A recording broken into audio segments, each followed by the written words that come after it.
तो खबर यह है कि ब्रिटेन की खुफिया एजेंसी MI6 के पूर्व प्रमुख की तरफ से दावा कर दिया गया है। उनकी तरफ से क्या कुछ दावा किया गया वो मैं आपको बताऊंगी, लेकिन ये ब्रिटेन की तरफ से जो खुफिया एजेंसी है उनकी MI6, उसके जो पूर्व प्रमुख है उनकी तरफ से ये दावा किया गया है कि जंग में ईरान जीत रहा है। इनका नाम एलेक्स यंगर है, जिन्होंने ये कहा है कि ईरान जीत रहा है।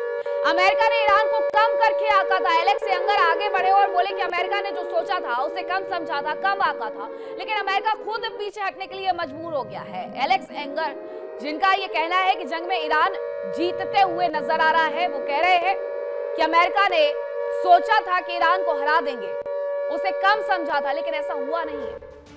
और दुनिया भर के एक्सपर्ट्स ये मानते हैं कि जो ये 5 दिन वाला शिगुफा छोड़ा गया है वो इसलिए भी छोड़ा गया है क्योंकि अमेरिका के पास एयर डिफेंस सिस्टम की कमी हो गई है, हथियारों की कमी हो गई है, सैनिकों की कमी हो गई है। इसीलिए वो 5 दिन पीछे हटके किसी बड़े हमले के साथ भी बाहर आ सकता है। ये बातचीत सिर्फ और सिर्फ बहाना है, क्योंकि बातचीत तो उसके पहले भी चल रही थी। फरवरी में 3 दौर की वार्ता हो गई, बावजूद उसके उसने हमला कर दिया क्योंकि उस वक्त उसकी तैयारी बहुत ज्यादा थी। लेकिन अब ये कहा जा रहा है कि उसके पास सैनिक कम हो गए हैं, उसका हथियार गोला बारूद समाप्त हो गया है, उसे आर्थिक मोर्चे पर बहुत ज्यादा नुकसान झेलना पड़ा है। अब ब्रिटेन की खुफिया एजेंसी के MI6 के पूर्व प्रमुख भी यही दावा कर रहे हैं कि ईरान जीत की ओर बढ़ रहा है, आगे जा रहा है, और अमेरिका ने ईरान को कम करके आका था, जो उसकी सबसे बड़ी गलती इस युद्ध में साबित हुई है। एक और बड़ी खबर आ रही है, उसका भी रुख कर लेते हैं कि बातचीत के प्रस्ताव पर ईरान के विदेश मंत्री का बयान सामने आ गया है। अब्बास अरागची, जो कि बार बार अमेरिका से बातचीत की टेबल पर साथ रहे हैं, उनकी तरफ से कहा गया है कि यूएस के प्रस्ताव की समीक्षा की जा रही है। जंग रोकने के लिए अब तक सीधे बातचीत नहीं हुई है। अरागची की तरफ से कहा गया है कि जंग रोकने के लिए हमारी कोई सीधे बातचीत नहीं हुई है, लेकिन जो प्रस्ताव यूएस के तरफ से आ रहा है उस पर हम समीक्षा कर रहे हैं। अब्बास अरागची ने कहा है कि प्रस्ताव पर हम समीक्षा कर रहे हैं, लेकिन एक तरफ यह बताया जा रहा है कि अमेरिका अपने 15 पॉइंटर्स लेकर के आया है कि युद्ध रोकना है तो इन 15 शर्तों को ईरान को मानना होगा। लेकिन ईरान भी उससे आगे निकला है। ईरान भी अपनी 10 शर्तों को लेकर के आया है कि अगर युद्ध रोकना है तो हमारी ये 10 शर्तें माननी होगी, और उसकी तरफ से पहले ही 4 से 5 शर्तें बता दी गई थी। अब उसने इन शर्तों की संख्या में इजाफा कर दिया है। उसने मांग वही दोहरा दी है कि हमारे यहाँ पर जो नुकसान हुआ है उसकी भरपाई आपको करनी पड़ेगी। हॉर्मुज स्ट्रेट पर हमें पूरे तरीके से हमारा दबदबा चाहिए, वहां पर जो टैक्स लगेगा वो हम रखेंगे। इसके अलावा हमारे ऊपर जितने प्रतिबंध लगाए गए हैं वो हटाए जाएंगे। हमारी जो मिसाइल पावर है आप उसे बनाने से हमें नहीं रोकेंगे।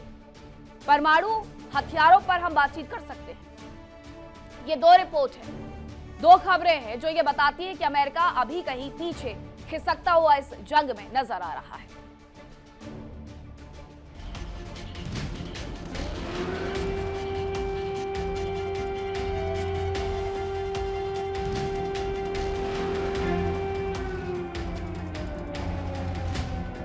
अमेरिका और इजराइल के हमलों से पूरा अरब जगत जल रहा है। अमेरिका और इजराइल के हमलों से ईरान में आग लगी है, तो वहीं ईरान के मिसाइल्स और ड्रोन अरब देशों में तबाही मचा रहे हैं।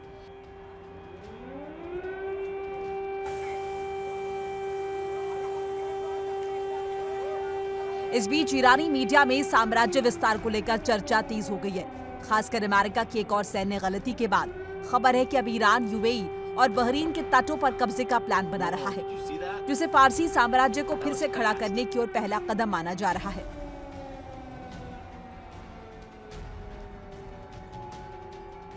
ईरानी मीडिया का दावा है कि अगर ट्रंप ने अब एक और सैन्य ऑपरेशन लॉन्च किया तो ईरानी सेना अरब में मौजूद अमेरिका के सहयोगी देशों पर चढ़ाई शुरू कर देगी। अमेरिका के सहयोगी देशों के समुद्री तटों पर कब्जे का अभियान शुरू हो जाएगा।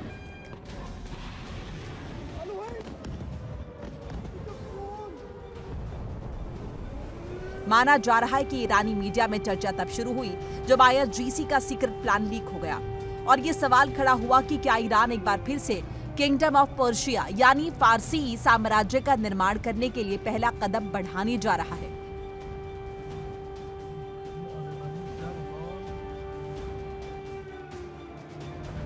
ट्रंप ने 5 दिनों तक ईरानी एनर्जी सेक्टर पर हमला करने के बजाय बातचीत और समझौते की बात कही, लेकिन ईरानी सेना का मानना है कि ट्रंप का एक बड़ा षड्यंत्र है। ईरान ने ऐलान किया कि ट्रंप ने 5 दिनों तक हमले इसीलिए रोके हैं ताकि उनकी सेना को अगले सैन्य मिशन के लिए वक्त मिल पाए।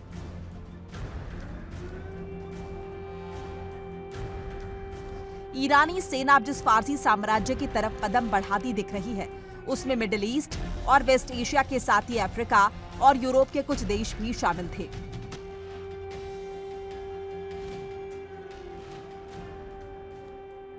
फारसी साम्राज्य का पाकिस्तान के कुछ हिस्सों जैसे बलूचिस्तान और सिंध पर भी नियंत्रण था।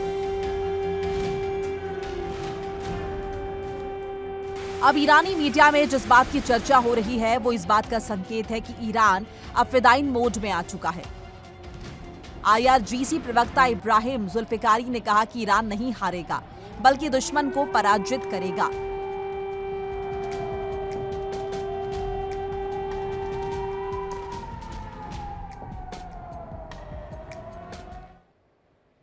ईरान की क्योंकि पूरी तैयारी पुख्ता नजर आती है, इसीलिए तो ये बार बार कहा जा रहा है कि ईरान बहुत आगे निकल गया है और अमेरिका पीछे खिसक गया है। अब उसकी तैयारियां क्या है वो मैं आपको बताती हूँ।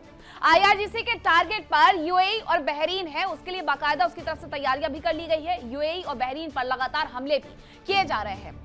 तो ये उसकी तैयारी है कि यूएस के हमलों के जवाब में UAE और बहरीन पर वो जितने ज्यादा हमले कर सकते हैं उतने ज्यादा वो हमले कर रहे हैं, ताकि अमेरिका को पीछे हटने के लिए मजबूर कर सके, इन देशों पर ये प्रेशर बना सके कि वो कहे अमेरिका से कि आप यहां से चले जाइए। UAE के समुद्री तटों और बहरीन के कुछ हिस्सों पर कब्जा भी संभव है और इसी से तो ये अपना साम्राज्य पूरा और ज्यादा बढ़ाएंगे, फारसी साम्राज्य लेकर के आएंगे। इनकी तैयारी ये भी है कि ईरान ने नेवी को 2 गुटों में बांट करके अलग अलग टास्क दोनों ही गुटों को सौंप दिए हैं। ये ईरानी मीडिया दरअसल ये दावा कर रहा है कि इस तरीके की तैयारियां वहां पर IRGC की तरफ से की गई हैं। पहले गुट को यूएस आर्मी से मुकाबले की जिम्मेदारी दी गई है, ये भी बताया गया है। इसमें जो 2 गुट बनाए गए हैं, पहला गुट अमेरिका से निपटेगा, वहीं दूसरे गुट को जो जिम्मेदारी दी गई है उसके तहत UAE और बहरीन पर उसे हमला करना है। तो ये 2 गुट एक तरफ अमेरिका को सबक सिखाएंगे, दूसरी तरफ फारसी साम्राज्य को आगे बढ़ाने के लिए बहरीन और UAE पर हमला करेंगे। ये ईरानी मीडिया बड़ा दावा कर रहा है कि ईरान की जो तैयारियां है वो कुछ इस तरीके से की गई है। अब एक और बड़ी खबर आ रही है कि ईरान ने ट्रंप का मजाक उड़ा दिया है।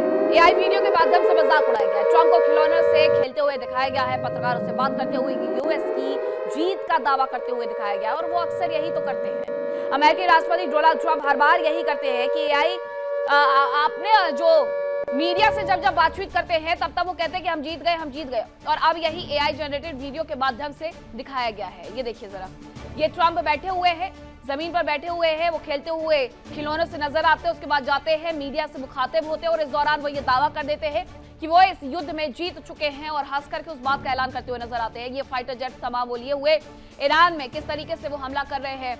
मतलब ये आप कह सकते हैं कि जो उनकी सोच है उस सोच की खिल्ली उड़ाई गई, उस सोच का मजाक उड़ाया गया है। AI वीडियो के माध्यम से इस युद्ध में ईरान बार बार ऐसे वीडियो जारी करके अमेरिका को सबक सिखाने की कोशिश कर रहा है और संदेश देने की भी कोशिश कर रहा है कि आपका सच यही है। ये ट्रंप का सच वो दिखा रहे हैं। ये ट्रंप का सच दिखाते हुए उनकी तरफ से ये बताया गया है दरअसल कि ट्रंप यही करते हैं। उन्हें लगता है कि युद्ध मजाक है, उन्हें लगता है कि वो जीत गए हैं और इसी बात का वो दावा कर देते हैं। जरा ये तस्वीरें आप देखेंगे तो समझ जाएंगे कि ट्रंप क्या कर रहे हैं। पहले जमीन पर बैठ करके फाइटर जेट वाले खिलौनों से खेलते हैं, उसके बाद उठ करके चले जाते हैं। उन्हें पता चलता है कि मीडिया आई हुई है, मीडिया से मुखातिब होते हुए वो कह देते हैं पत्रकारों से बात करते हुए कि यूएस जीत चुका है। ये इस बात का दावा वो करते हुए नजर आ रहे हैं। तो ये जो AI वीडियो एक बार फिर से जारी किया गया है, AI वीडियो वैसे तो बहुत ज्यादा ईरान की तरफ से जारी किए गए हैं, लेकिन ये खास तौर पर ट्रंप का ही माखौल उड़ाने के लिए जारी किए गए हैं। ट्रंप को यह बताने के लिए जारी किए गए हैं कि आप सिर्फ और सिर्फ अपनी मनगढ़ंत कहानियों में जीत गए हैं, लेकिन आप जीते नहीं हैं। तो ये बताने की कोशिश उनकी तरफ से दरअसल की गई है। अब एक और बड़ी खबर आ रही है कि IRGC की अमेरिका को बड़ी चेतावनी देखने को मिली है, जहां AI वीडियो के माध्यम से यूएस को धमकी दी गई है कि हम कई साल से इंतजार कर रहे थे। IRGC ने एक और वीडियो जारी कर दिया है, हम पूरी तरीके से तैयार है, आओ शुरू करते हैं। IRGC की तरफ से जो वीडियो जारी किया गया है AI वीडियो, उसको भी मैं जरा आपको दिखा देती हूँ कि उसमें उनकी मिलिट्री नजर आती है, मिलिट्री की तैयारियां नजर आती है, वो आगे बढ़ते हुए नजर आते हैं। उनका कहना है कि हम एक लंबे वक्त से इसी दिन का इंतजार कर रहे थे, आओ अब आगे बढ़ते हैं। ये अमेरिका के जो रक्षा मंत्री है पीट हेग्सेथ, लेट्स डू इट वाले फॉर्म में ही वो AI वीडियो के माध्यम से दरअसल ये बताने की कोशिश कर रहे हैं कि अगर पीट हेग्सेथ ने ये कहा था लेट्स डू इट, तो हम भी यही कह रहे हैं, लेट्स डू इट, हम भी तैयार हैं। तो ये 2 खबरें हैं जो ये बता रही है कि अमेरिका की ताकत कहीं ना कहीं तो घटी है, और ये ईरान भी दावा कर रहा है। और हर कोई यही मान रहा है कि अमेरिका यूं ही पीछे नहीं हटा है। अमेरिका को कुछ लगा, उसने कुछ सोचा कि उसकी कितनी ज्यादा नुकसान भरी खबरें आ रही हैं, अमेरिका को कितना ज्यादा फाइटर जेट गंवाना पड़ रहा है, अमेरिका और यूरोप में तेल और गैस की जो सप्लाई है वो किस तरीके से बंद होती जा रही है। अमेरिका को इजराइल ने भी आईना दिखा दिया है कि अमेरिका के इशारे पर थोड़ी चलेंगे। जब इजरायली डिफेंस फोर्स चाहेगी तब रुकेंगे। अभी तक इन्हें ये लग रहा था कि ये मुखिया है इस युद्ध के, ये जैसा चाहेंगे इजराइल उसके पीछे पीछे हो लेगा, लेकिन इजराइल ने इन्हें साफ आईना दिखा दिया। और अब ईरान भी वही कर रहा है, साफ आईना दिखा करके इन्हें बता रहा है कि आप कहां पर स्टैंड करते हो। अब रिपोर्ट आपको दिखाते हैं कि जहां एक और ईरानी मीडिया में फारसी साम्राज्य की चर्चा चल रही है, तो वही इजराइल को लेकर के भी दावा किया जा रहा है कि वो ग्रेटर इजराइल की ओर आगे बढ़ रहा है।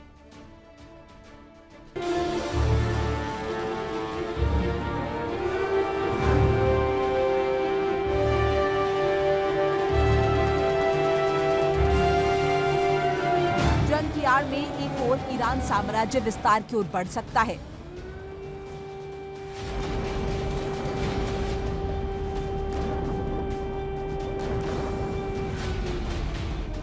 तो वही खबर है कि इजराइल भी अब ग्रेटर इजराइल के सपने को साकार करने की ओर बढ़ रहा है। एक ऐसा साम्राज्य जो अफ्रीका में नील नदी से लेकर एशिया में फरात नदी तक फैला हो। ग्रेटर इजराइल का नक्शा काफी पहले चर्चा में आया। इजराइल जानता है कि उसके ग्रेटर इजराइल के सपने में सबसे बड़ा रोड़ा ईरान ही है। लिहाजा इजराइल हमेशा ही ईरान को कमजोर करने की दिशा में आगे बढ़ता रहता है। पिछले साल भी इजराइल ने ईरान को कमजोर करने की पूरी कोशिश की और इस बार भी इजराइल ने अमेरिका के साथ मिलकर ईरान पर हमलों की शुरुआत की। ईरान के साथ जंग में ऐसे कई मोड़ आए जब अमेरिका के मित्र देशों पर हमले हुए हैं, लेकिन ईरान ने उन हमलों में हाथ धोने से साफ तौर पर इनकार कर दिया।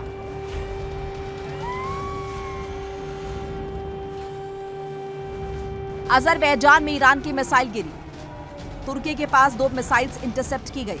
शुरुआती दौर में सऊदी अरब की सबसे बड़ी तेल रिफाइनरी पर अटैक हुए। ईरान इन हमलों में हाथ होने से इनकार किया।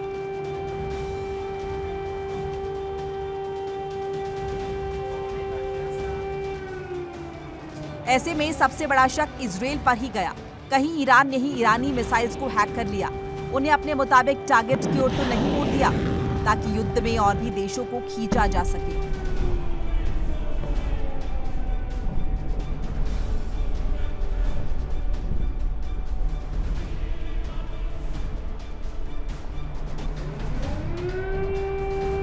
माना जा रहा है कि मिस्र में नील नदी से लेकर एशिया में फरात नदी तक ग्रेटर इजराइल का विस्तार हो सकता है। साफ है कि इस जंग में इजराइल और ईरान न केवल बॉर्डर पार कर रहे हैं, बल्कि अब वो बॉर्डर बदल देने की तैयारी में है। यानी अब दुनिया के नक्शे पर खिंची लकीरों में बदलाव होने की आशंका से इनकार नहीं किया जा सकता। देखिए इंडिया डेली 24/7 अब आपके स्मार्ट टीवी पर। इंडिया डेली मौजूद है सभी डिजिटल प्लेटफॉर्म पर लाइव और लगातार। इंडिया डेली 24/7 हर दिन राष्ट्र को समर्पित।